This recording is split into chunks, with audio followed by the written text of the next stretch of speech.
We are less than a week away from the Penguins returning for training camp, and we've got actual hockey to be played this weekend. Hunter and I are going to talk about that and more on this edition of the Locked On Penguins podcast.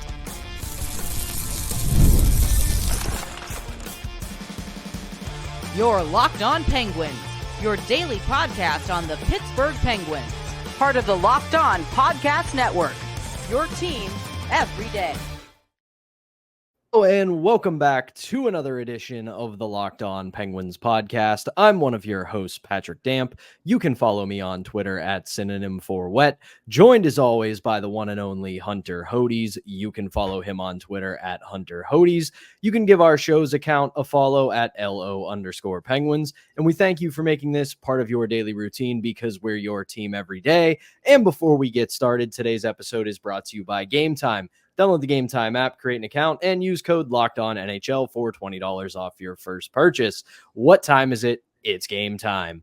So, Hunter, we are just about to be done with the dog days of summer. We got that all too exciting email, tweet, Facebook post, article, whatever you want to call it this morning, where the Penguins have officially announced their training camp dates. Unfortunately, we do not have a roster yet, and that's probably because we've got the Prospects Challenge this weekend, and we will talk about the Prospects Challenge later on in the show, but let's talk a little bit about training camp, which starts up next week. The first day on the ice for the Penguins will be Wednesday, September 18th in Cranberry at the UPMC Lemieux Sports Complex. It is going to be 3 straight days of practices, scrimmages, conditioning, workouts. And one of the biggest things I think that's cool this year is that in years prior, you would kind of get this silly schedule that was like, on this day, you can come watch practice. On this day, you're probably not going to be able to get in. This year, if you're looking to head to Cranberry and watch some training camp practices, so long as it's not a preseason game day, it's open to the public. You can come watch every practice, all the scrimmages, anything you want to see. It is open to the public. So this is the sign, man. We are just about done with these dog days of summer, and the boys are about to be officially back in town. Well, if you haven't taken a day off work yet, I advise you to do that probably right now, considering training camp starts in less than a week at this point. The Penguins always divide their players into separate teams, Pat, team 1, team 2, team 3. They've been doing these teams for the last several years at this point. This year, no different. I assume the roster is going to be announced, if I had to guess, probably this weekend or early next week, either before the Prospects Challenge or right after the Prospects Challenge concludes. There's a whole swath of players that get invited, not just the regulars, but a lot of the players that are going to be in Wilkes-Barre, players that are going to be in Wheeling, some of the prospects, that are going to play overseas. It's going to be a lot of fun this year. And I'm just really stoked about this camp in general this year. I feel like compared to recent years, there just hasn't, really been too many spots up for grabs. This year, it's different, man, because you look up and down this roster. I would say most of the top 6, again, is full, but you have that one spot on Sidney Crosby's wing. That's up for grabs. The bottom 6, I would say you have 2 or 3 guys who are pretty stapled in, but the rest, potential 2-3 spots in the bottom 6, those are all up for grabs. And then defensively, most of that is kind of full as well, but that number 6 job wide open as well. Jack St. Ivany, Sebastian Aho, etc. And then goaltending wise, the 2 goalies that are going to be on the team. But after that, it's wide open for the rest of the goalies in the system, Pat. I mean, Joel Blomqvist, Larson, Taylor Gauthier, you have Murashov obviously being here as well. Those jobs, I feel like, especially in Wheeling, that's wide open. Even in Wilkes-Barre, I mean, you feel like Blomqvist is going to get a good chunk of starts there, but, his backup job is wide open. Heck, maybe even a 50-50. That's wide open this year. Camp is way more intriguing this year than I feel like it has been in the last few years. And that has me really excited to see, who stands out during practices, who stands out during games. Obviously, games count more than practices. And I mean, let's face it, some of these preseason games are not the best games to watch, obviously. but it's still hockey. And it's really at least fun to see some of these guys battling for roster spots, seeing how they do in those games. So I'm a lot more, again, fascinated for camp this year than I have been in the last several years. There is a lot to follow going into camp this year, and next week we'll start getting into, well, I will, because Hunter, as you know, he's taking his new flow and heading off to the beach one last time before we get into the crazy days of the NHL season. But I'll have more in-depth kind of looks at training camp and everything. But to your point, while, yeah, the top six, that's mostly set. Defense, mostly set. But then you kind of look under the surface here, and it's not like this isn't a wide open camp where there are just spots everywhere to be had, but it's more so you have limited spots, but a lot of people competing for them. Like you said, pretty much 5 of the 6 defenseman slots, they're taken. But you've got 4 or 5 guys, maybe even 6 or 7, battling for 1, maybe 2 jobs. Goaltending, like we know it's going to be Jari and Nedeljkovic at the NHL level, but a lot of spots up for grabs within the system. Then at forward, who knows who can come into this bottom 6 and make a difference, because we know there are young guys pushing for spots. There are newcomers pushing for spots, and that's only 6 slots, maybe 7, depending on what they decide to carry with the salary cap going into this season.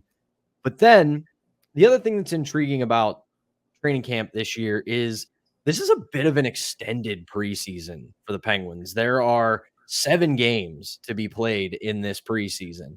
They start on the 21st, which is a Saturday. They go to Buffalo to play the Sabres. Then they're against the Sabres again that Tuesday at home on the 24th. Then this is going to be one of the more intriguing parts to me for this upcoming training camp. They are going to play the Detroit Red Wings in Detroit on the 28th, and then they go to Sudbury the next day to play the Ottawa Senators in the Kraft Hockeyville Canada game. And that, to me, is one of the more intriguing parts, because, again, we know that a lot of the longtime NHL players on this roster, they understand the grind of an NHL season. They know that there's going to be back-to-backs, there's going to be travel, but you've got a lot of young guys, you've got some new prospects, and this is a little bit of a welcome to the NHL moment on the travel side of it, because, yeah, you're going to evaluate their game and their play, but you want to see how these guys adapt to, hey, on Saturday night, we're in Detroit, and then on Sunday night, we're in Sudbury. So I'm curious to see what they do with the lineups on this one to see how these guys adapt. I feel you on that. At least for the travel for the preseason, it's not as bad as it could be. Obviously, you're not playing some of these teams on the West Coast or, Alberta or anything like that. But I feel like for that back-to-back specifically, you're going to have some of the guys obviously play first game. And then I feel like that game in Sudbury, I feel like you're going to see quite a few regulars play that game. If I had to guess right now, the first game, you're going to see some of the minor leaguers play, some of the players who are definitely fighting for roster spots. The next game up in Sudbury, I think that's kind of be kind of a quote unquote dress rehearsal a little bit, just having some of the main guys play, because I feel like with only 7 preseason games, you got to have one of those games be like the quote unquote dress rehearsal. And I could see that one being it. Maybe a bit later on in the preseason, for example, you could have that game be against, I don't know, Columbus, something like that. They play Columbus twice to end the preseason, once on October 3rd, that's on the road. And then the 4th, that game's at home before basically camp is, I feel like, over at that point. So maybe you play some regulars at the very end as well. But I feel like that dress rehearsal is coming in that game in Sudbury. But I'm curious as well to see how they react to that travel. Again, I don't think it's going to be that bad, considering I feel like a lot of the players that play in the first game won't play in the second game. But I'm still curious to see how it goes overall. Same here. And just to wrap up the little quick training camp and preseason dates here, as Hunter alluded to, they close out the preseason in the first week of October. October 1st, they've got the Detroit Red Wings at PPG Paints Arena, and then a back-to-back on the 3rd and 4th at Columbus on the 3rd, and then Columbus and Pittsburgh on the 4th. And then real hockey starts on Wednesday, October 9th, when the Penguins open the regular season at PPG Paints Arena against their rival, the New York Rangers. So we will have plenty more coming up next week and in the weeks ahead as training camp progresses. As Hunter has told you guys before, Next week, we're right back at it 5 days a week. We will have Monday through Friday episodes. We'll be following everything that happens in training camp. But before training camp happens, we've got the Prospects Challenge this weekend in Buffalo. Hunter and I are going to talk more about that in our second segment, and we will do that right after we tell you about our first sponsor, and that is Indeed. We're driven by the search for better, but when it comes to hiring, the best way to search for a candidate isn't to search at all. Don't search, match with Indeed. If you need to hire, you need Indeed. Indeed is your matching and hiring platform with over 350 million global monthly visitors, according to Indeed data, and a matching engine that helps you find quality candidates fast. Ditch the busy work. Use Indeed for scheduling, screening, and messaging so you can connect with candidates faster. And Indeed doesn't just help you hire faster. 93% of employers agree Indeed delivers the highest quality matches compared to other job sites, according to a recent Indeed survey. You guys have heard me talk about this before. While I have not been someone looking to hire people, I have been someone on the job hunt, and I was able to get my current job as well as a bunch of other interviews thanks to Indeed, and it's absolutely fantastic. Leveraging over 140 million qualifications and preferences every day, Indeed's matching engine is constantly learning from your preferences, so the more you use Indeed, the better it gets. Join more than 3.5 million businesses worldwide that use Indeed to hire great talent fast. And listeners of this show will get a $75 sponsored job credit to get your jobs more visibility at Indeed.com/lockedon. Just go to Indeed.com/lockedon right now and support our show by saying you heard about Indeed on this podcast. Indeed.com/lockedon. Terms and conditions apply. Need to hire? You need Indeed. All right, welcome back to the Thursday edition of the Locked On Penguins podcast. I'm Patrick Damp. That's Hunter Hodes. And while we can see the oasis on the horizon of training camp now that we've got the dates, which we talked about in the last segment, we've got quite another fun thing coming up just this very weekend. And it actually starts tomorrow at noon when the Penguins prospects head up to Buffalo for the annual Prospects Challenge. They will play 3 games this weekend, Friday, Saturday, and Sunday. As I said, tomorrow at noon, they play the Boston Bruins prospects. Then Saturday at noon, they will play the Ottawa Senators prospects. And then it all wraps up on Sunday against the host Buffalo Sabres at 5 p.m. While I do not have this confirmed, I do believe they have streamed this on their social media pages and websites. So if you're looking to watch it, it will likely not be on Sportsnet Pittsburgh. It'll likely be on the Penguins social media channels and websites. So you can check it out there. So Hunter, I took it upon myself today to do a little bit of research on their opponents because you and I have talked to death about who we're watching in this prospect tournament. And I want to start with their first opponent, the Boston Bruins. While Corey Proman on The Athletic, he is one of the best people to follow for prospect rankings and just prospect coverage in general. Similar to the Penguins, he's got them very down near the bottom. They're 29th in his pipeline rankings because similar to the Penguins last decade or so, they've been in go for it mode. They're not drafting high. They're not holding on to prospects. They're going for the Stanley Cup. However, there is something I noticed in looking at the players on the Boston Bruins roster. This could be a unique challenge for the Penguins prospects tomorrow because they have a lot of guys on their roster who have spent time with the Providence Bruins in the AHL and time in the ECHL. So right out of the jump, these guys are going to go up against a prospect team that has a lot of pro experience. So I'm looking to see how these guys respond to that because while it may not be blue chip A+ prospects, it's guys who have turned pro and guys who've got some good experience at the professional level. That is a good point, considering how some of the Penguins prospects have not fully turned pro yet or are turning pro this year, but still haven't had a lot of experience playing pro hockey. So I do like that you brought that up. Again, we kind of did a little bit of a mini preview for this earlier in the week, but I continue to be really intrigued about some of the more underrated prospects in the system, you know, seeing how Tristan Brose does at this competition. I mean, last year at the University of Denver, again, 16 goals, 40 points in 43 games. He's turning pro this year, hasn't played any professional hockey, at least down in Wilkes-Barre yet, but I'm curious to see how he goes up against some of these players who have had professional experience. Atlee Calvert of the WHL as well, 47 goals, 95 points last year for Moose Jaw. Curious to see how he does. Another one, Cooper Foster, played in the OHL last season, 21 goals, 52 points in 59 games. Remember, he was a 6th-round pick in the 2023 NHL draft. I'm curious about Avery Hayes. He has some experience with Wilkes-Barre, 6 goals, 9 points in 29 games last year. I don't think he's going to be on the Penguins to start the year, but he is at least good depth to have in Wilkes-Barre. And then, Ponomarev, Koivunen, super excited to see them as well. We all know Ponomarev is going to be trying to push for a spot at training camp this year. Same with Koivunen. I still think that it's more likely that they're going to start the season in Wilkes-Barre, but I'm still excited to see how they do. And then, Sergei Murashov was at another one of those informal skates today. This will be, his first true big test of professional hockey, going up again in this prospects challenge, at least in North America. Sorry, I have to clarify that. First true test of professional hockey in North America, going up against top prospects for other teams. How does he adjust his game to North America a little bit? He was seen in the locker room today, joking around with Evgeny Malkin a little bit, got to meet Gino. If you read Taylor Haas's stuff on DK Pittsburgh Sports, I found that hilarious, but super intrigued about him as well. But yeah, just, seeing how some of these players adjust to, life in the pros, playing at a higher level, going to be really fascinating to see throughout this weekend. And I'll be tracking it as much as I can. Sure, I'll probably be having a couple of drinks on the beach out of the country here, but I'm still going to be following it, people. Don't worry.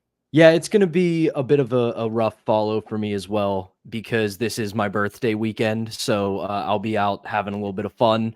But one other fun little quirk here I found about their first matchup tomorrow when they play the Bruins, they could likely be going up against a goalie that they have some familiarity with, and that's Evan Vierling, who spent time with both the Wheeling Nailers and the Wilkes-Barre Scranton Penguins. So a couple of the guys who are on the roster for the Penguins who spent time in the minors, they might know this guy. That could give them an edge. And then quickly here with the other two opponents that the Penguins will have at the tournament, it'll be an interesting mix to me overall, because like I said, with the Bruins, a lot of guys who already have professional experience, spent time AHL, ECHL.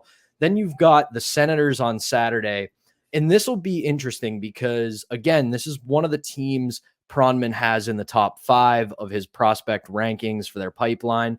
The thing, though, with the Senators is most of the people in their prospect pipeline have already played in the NHL. They are guys who need to make that second and third year jump, and they are not going to be a part of this. But then you look at some of the players on that team, defenseman Joran Donovan. He was a 136th overall pick in 22. He was a crucial part of Saginaw's win in the Memorial Cup. You have goaltender Levi Marilinen, similar situation as Taylor Gauthier with the Penguins. Yep. A lot of time in the A and the E. So that's going to be a unique challenge for those guys. And there's one big name that is coming with the Senators, and that's defenseman Carter Yakmachuk, and he is a big 6'3" defenseman, one of the best defensemen in the Western Hockey League. So they'll get to go up against some elite talent there. And then finally on Sunday, like I said, they close it out with the Sabres.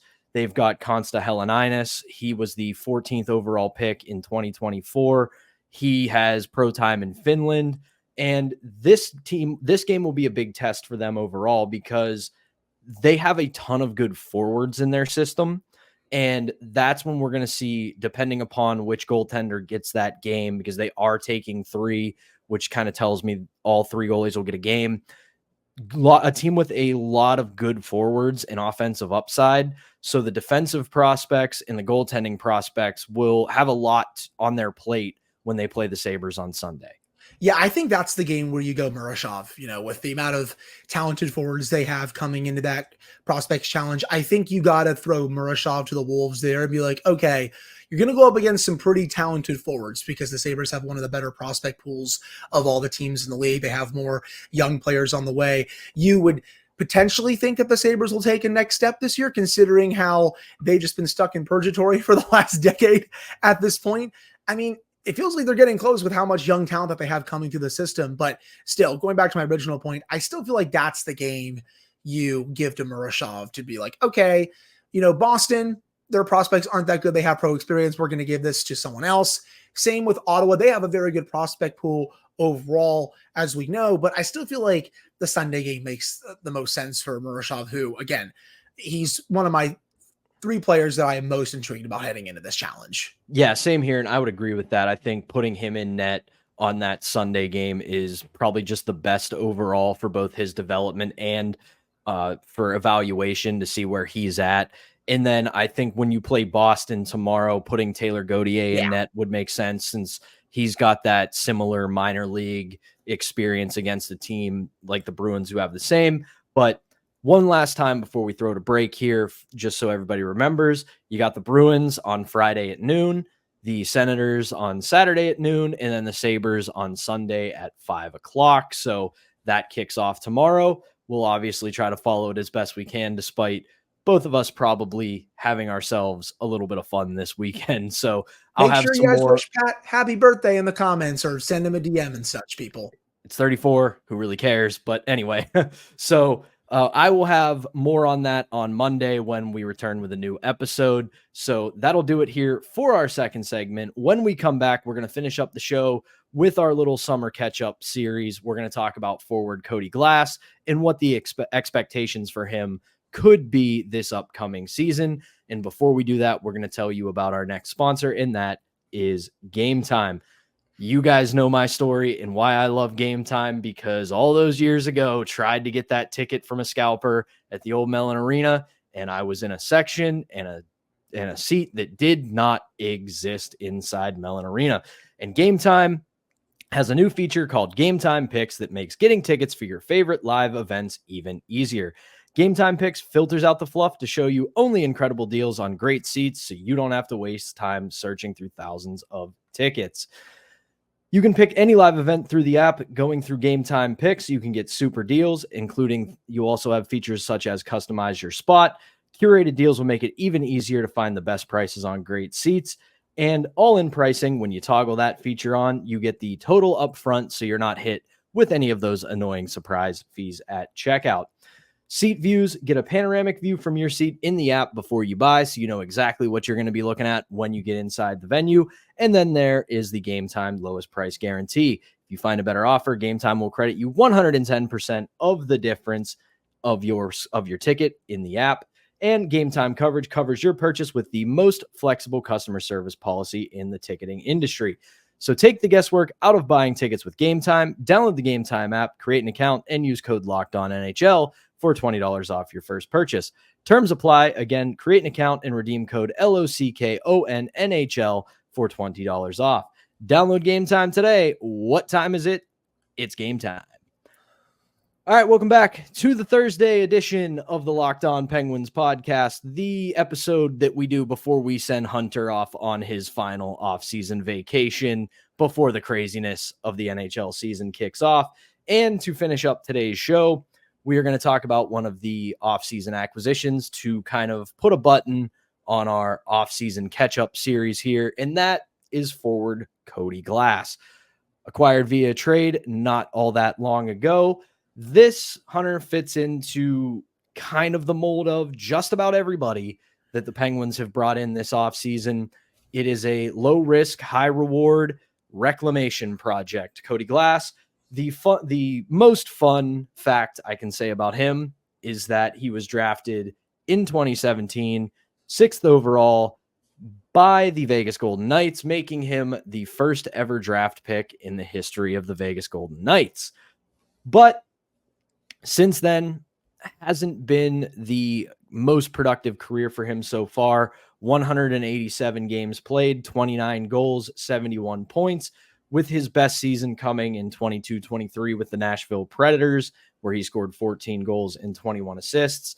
Last year, took a step back with the Predators, only 6 goals, 13 points. However, 41 games, missed some time. So I look at this, you look at a guy like him, 25 years old. He has a lot of upside, has a very good pedigree from his pre-NHL days.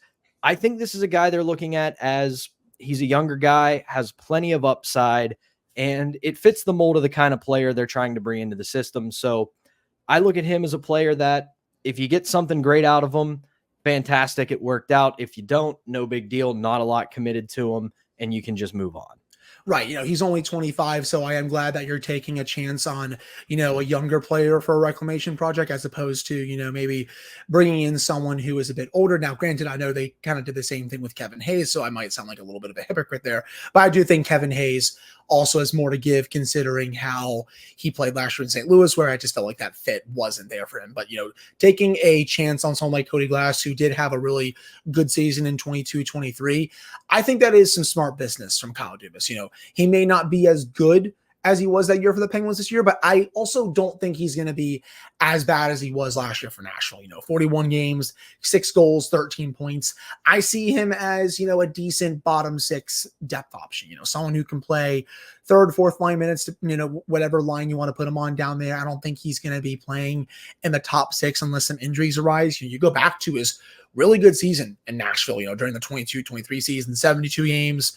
When he was on the ice, the Predators had 34 goals for, 21 goals against, also about a 50.5% expected goal share rate, 50% scoring chances for rate, almost 53% high danger chances for rate, and only 10 high danger goals against when he was on the ice, 17 high danger goals for. So again, by far his best year counting stats wise and underlying numbers wise.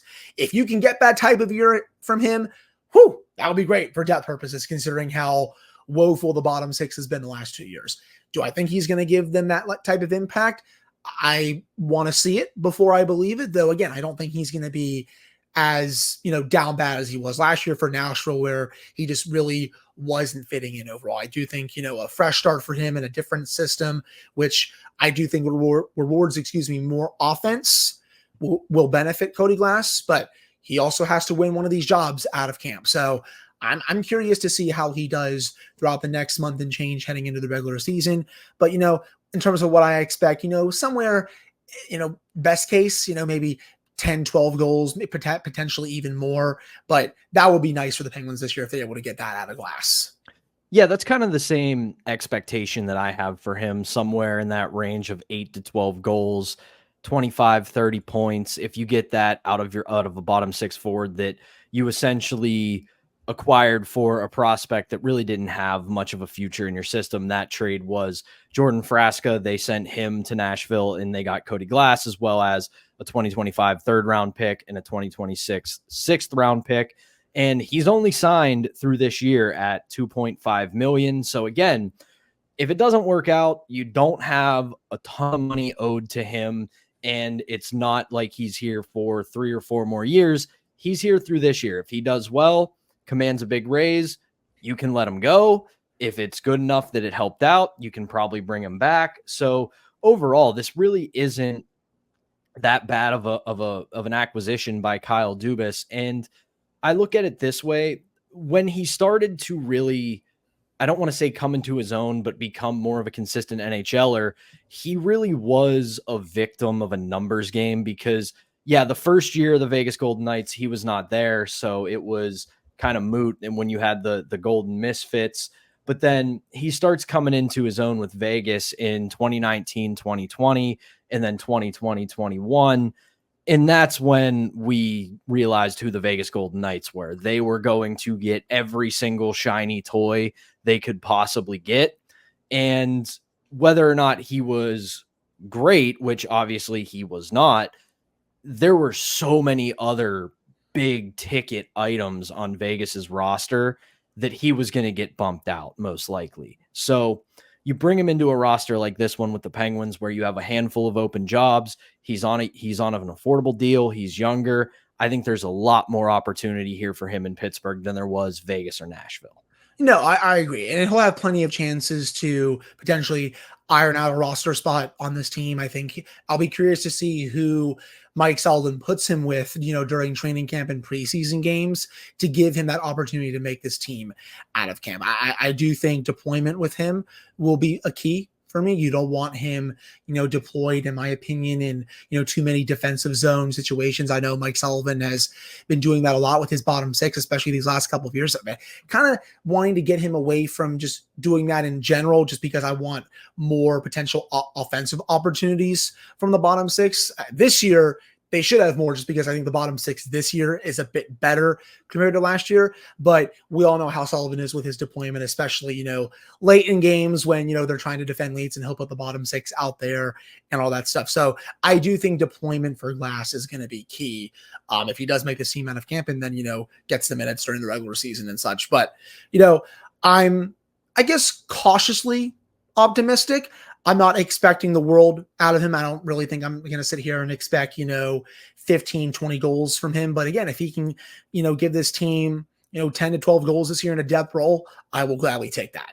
Yeah, absolutely. And I think that's the best way to say it and the best place to leave it with Cody Glass is cautiously optimistic. I think there's a solid ceiling there for him, but if he doesn't reach it, not a huge deal. But that will do it for this edition of the Locked On Penguins podcast. Everybody wish Hunter a happy vacation and a safe flight, and we will see him very soon. But I will be back with you next week as training camp opens up and the prospect challenge is behind us. But for now, for Hunter Hodes, I am Patrick Damp. Thank you as always for tuning in, and we will talk to you next week.